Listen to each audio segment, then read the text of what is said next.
Assalamualaikum warahmatullahi wabarakatuh. Perkenalkan nama saya Alvis Studenova dengan NPM 23351025. Baiklah, di sini saya ingin mempresentasikan dan mengenai proyek UAS pemrograman berbasis komponen saya, yaitu tentang sistem pengolahan data di sebuah perusahaan. Baik, di sini saya langsung saja masuk ke latar belakang studi kasus saya. Nah, jadi perkembangan teknologi informasi ini mendorong perusahaan untuk mengoptimalkan pengelolaan data lah secara internal. Yang dimana di sini saya membuat sebuah sistem pengolahan data yaitu di PT Pertamina sebagai perusahaan besar yang membutuhkan sistem berbasis website yang efisien untuk mengelola data karyawan. Nah, yang mana nanti di dalam itu tidak hanya mengolah data karyawan saja, tetapi mengolah produksi eh, produksi pekerjaan yang ada di dalamnya, lalu ada fasilitas, lalu bisa mengolah laporan-laporan tentang pekerjaan yang ada. Nah, biasanya eh, s- kan kalau misalnya kita mengolah data tuh, kita membuat sistem yang dirancang sesederhana mungkin dan user friendly. Jadi nantinya saya membuat halaman dashboard yang mana di situ mencakup beberapa informasi dari menu-menu lainnya. Nanti di situ ada tabel dan juga ada fitur mengolah data di setiap menu di dalamnya. Jadi sistem ini diharapkan bisa mempermudah lah manajemen data di dalam perusahaan PT Pertamina ini. Lalu untuk fiturnya sendiri, nah di sini eh, nantinya saya akan membuat fitur navigasi login, yang mana jika kita masuk ke halaman login, kita nanti akan bisa langsung masuk ke halaman dashboard. Nah, jika kita belum memiliki akun nih, jadi kita otomatis belum bisa login. Nah, kita akan dialihkan ke halaman register. Nah, jika kita sudah mendaftar dan terbaca nanti di database-nya di file DB.json, ini adalah filenya nih.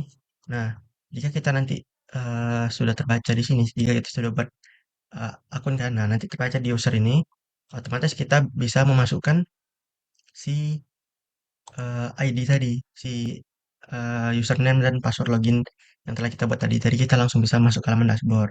Setelah itu ada menu dashboard nih untuk melihat beberapa data di menu lain. Nah, menu dashboard ini kayak eh, nantinya kita bisa melihatlah jumlah-jumlah data yang ada di beberapa menu, kayak misalnya jumlah data karyawan ataupun data-data dari menu-menu yang ada. Lalu di situ ada juga submenunya yaitu tombol admin. Nah, tombol admin di situ nantinya jika kita tekan akan kembali ke menu login. Lalu di sini ada menu karyawan, menu produksi, menu logistik, dan menu laporan. Nah, di sini nih nantinya saya menambahkan fungsi yang namanya CRUD, yaitu create, read, update, dan delete. Nah, di sini nanti kita dapat mengolah nih data-data karyawan ataupun data-data dari menu-menu yang ada kayak produksi, logistik, laporan. Kita bisa mengolah data mereka lah. Kita bisa menambah, bisa melihat detailnya, bisa menghapus, da- dan kita juga bisa mensinkronkannya nanti jumlah-jumlah data yang ada dengan yang ada di dashboard tadi ya. Nah, baik di sini langsung saja ya. Di sini yang pertama di struktur routing. Saya akan membahas tentang struktur routing dan komponen halaman apa saja yang ada di dalam proyek saya. Nah, kita mulai dari komponen dulu. Penggunaan komponen saya sendiri sini ada banyak. Pertama ada dashboard, karyawan, laporan, login, logistik, lalu ada produksi dan register. Nah, ini adalah komponen-komponen yang saya gunakan di dalam folder view. Nah, di sini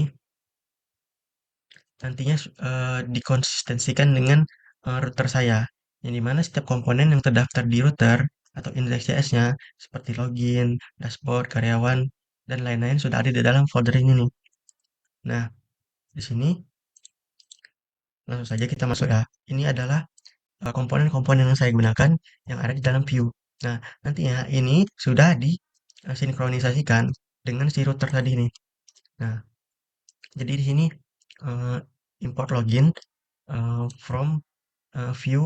View ini adalah folder yang ada di sini dan kita akan mengakses si login ini tadi. Nah, lalu Selanjutnya, di sini ada penggunaan Pinia. Nah, penggunaan Pinia Store sini adalah untuk mengimport common dan mengimport library utama lah untuk membuat si store tadi. Nah, define store di situ adalah fungsi dari Pinia untuk membuat store, eh, misalnya membuat store karyawan. Nah, karyawan di situ adalah nama atau ID yang unik yang ada di dalam siapa tadi eh, komponen di dalam view tadi itu. Nah, ini penggunaan store saya, karyawan store di sini.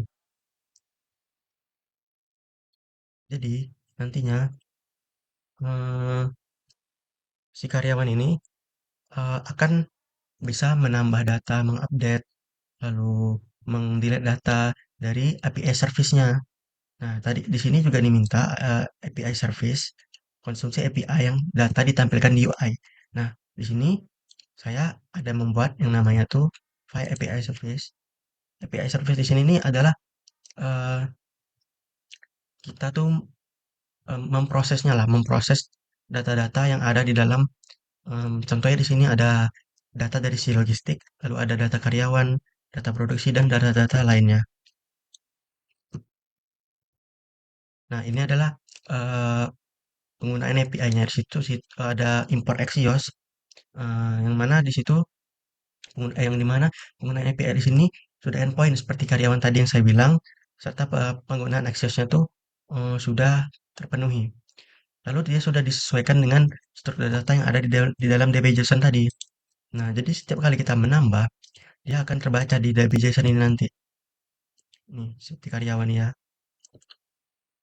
Baik, di sini diminta lagi eh, store PIN-nya sudah, lalu minimal satu unit tes menggunakan fit. Nah, di sini satu unit tes saya gunakan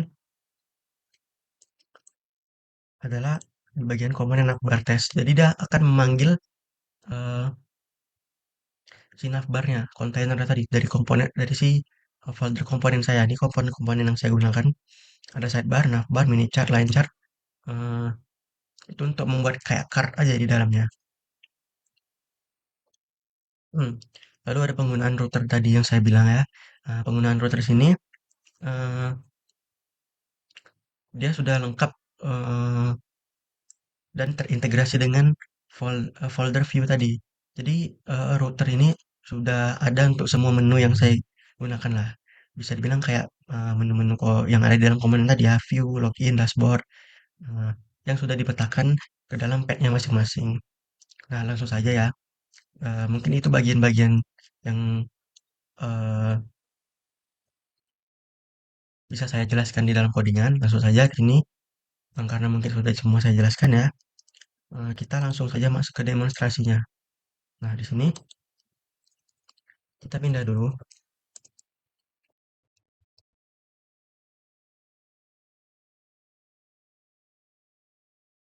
Kita eh, runningkan dulu DB JSON-nya, baru bisa akses.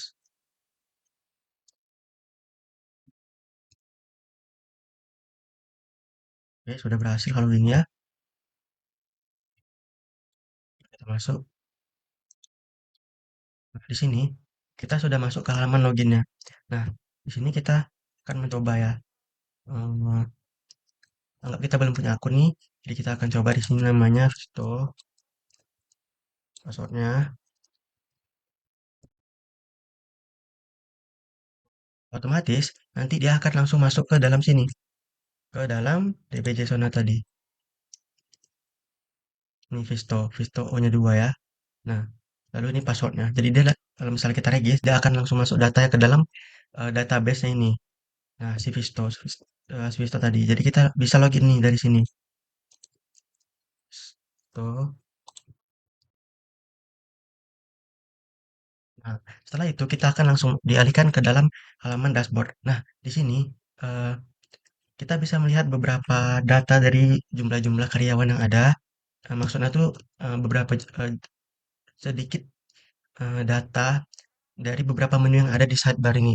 Nah, di atas ini ada bagian navbar, di bagian sini ada sidebar, dan di bagian sidebar ini kita saya menggunakan apa namanya tuh JS untuk membuat eh, untuk mensinkronisasikan dengan si komponen ini. Jadi setiap kali kita menutup dan membuka bagian sidebar, si bagian komponen akan ikut akan mensinkronisasikan dengan eh, apa namanya tuh pergerakan yang ada maksudnya gitu. Nah di sini saya sudah buat shortcut jika kita apa pencet tombol jumlah karyawan ini kita akan langsung dialihkan ke dalam menu karyawan. Begitu juga dengan tombol-tombol yang lain. Nah di sini langsung saja kita masuk karyawan. Nah seperti yang saya bilang tadi di dalam sini saya sudah buat fungsi CRUD yang mana di sini kita bisa mengupdate. Misalnya sini Kudi jadi ganti namanya tuh Ilham. Sini jadi admin. Nah, otomatis dia nanti akan langsung berubah. Nah, kita buktikan apakah di dalam file DB.json dia berubah. Ilham admin. Nah, seperti yang saya bilang tadi, di karyawan dia akan langsung terupdate. Begitu juga di dalam database-nya DB.json tadi. Nah, lalu selanjutnya kita bisa juga menambah.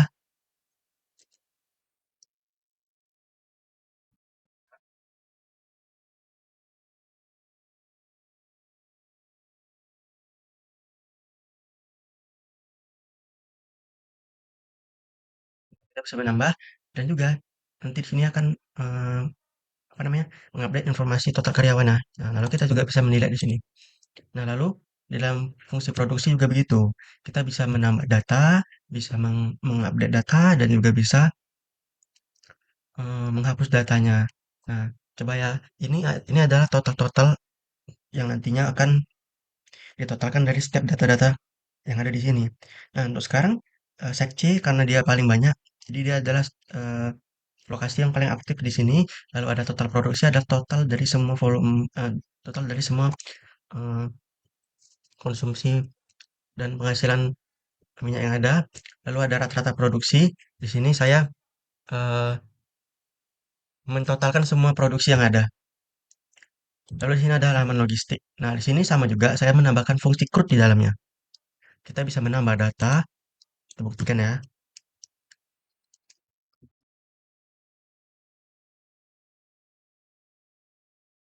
Di sini kita sudah bisa menambah datanya dan juga kita bisa menghapus datanya dan juga kita di sini bisa mengupdate datanya. Nanti di bagian sini akan terupdate juga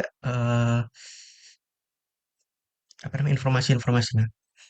Nah, setiap data yang kita update, misalnya di karyawan, produksi, logistik, di produksi contohnya, misalnya kita ingin mengupdate ini menjadi operatornya si Visto ya. Nah, Visto. Nanti dia juga akan terbaca di dalam file DB.json. Nah, itu di menu produksi. Nah, produksi. Nih kan dia Visto operatornya Visto 2. Tadi coba kita ganti operatornya menjadi si Widya. Oke. Nah, dia akan langsung terupdate dari dalam file DB.json. Nah, jadi dia akan langsung mengubah datanya di dalam file DB.json ini. Nah, mungkin nanti jika diakses dari hmm, apa namanya dari akun lain atau laptop lain. Nah, contohnya seperti ini. Saya sengaja di sini tidak membuat eh, database untuk file laporan. Di sini tetap bisa menambah data, tetapi tetapi jika kita refresh di sini, dia akan hilang. Nah, kenapa? Karena sini dia tidak menyimpan data di dalam file DB.json. Nah, tetapi tetap ada jika jika kita mengaksesnya dari perangkat lain. Tapi eh, menu-menu lain seperti dashboard, karyawan, produksi, logistik itu tidak akan muncul di eh, perangkat lain karena apa? Karena front end dan back end tidak bisa dijalankan secara bersamaan. Nah, mungkin itu saja demonstrasi dari saya. Eh, Mungkin sistem ini bisa saya kembangkan lagi ke depannya. Mungkin ini belum sempurna. Jadi mungkin hanya sekian yang bisa saya sampaikan. Saya akhiri. Wassalamualaikum warahmatullahi wabarakatuh.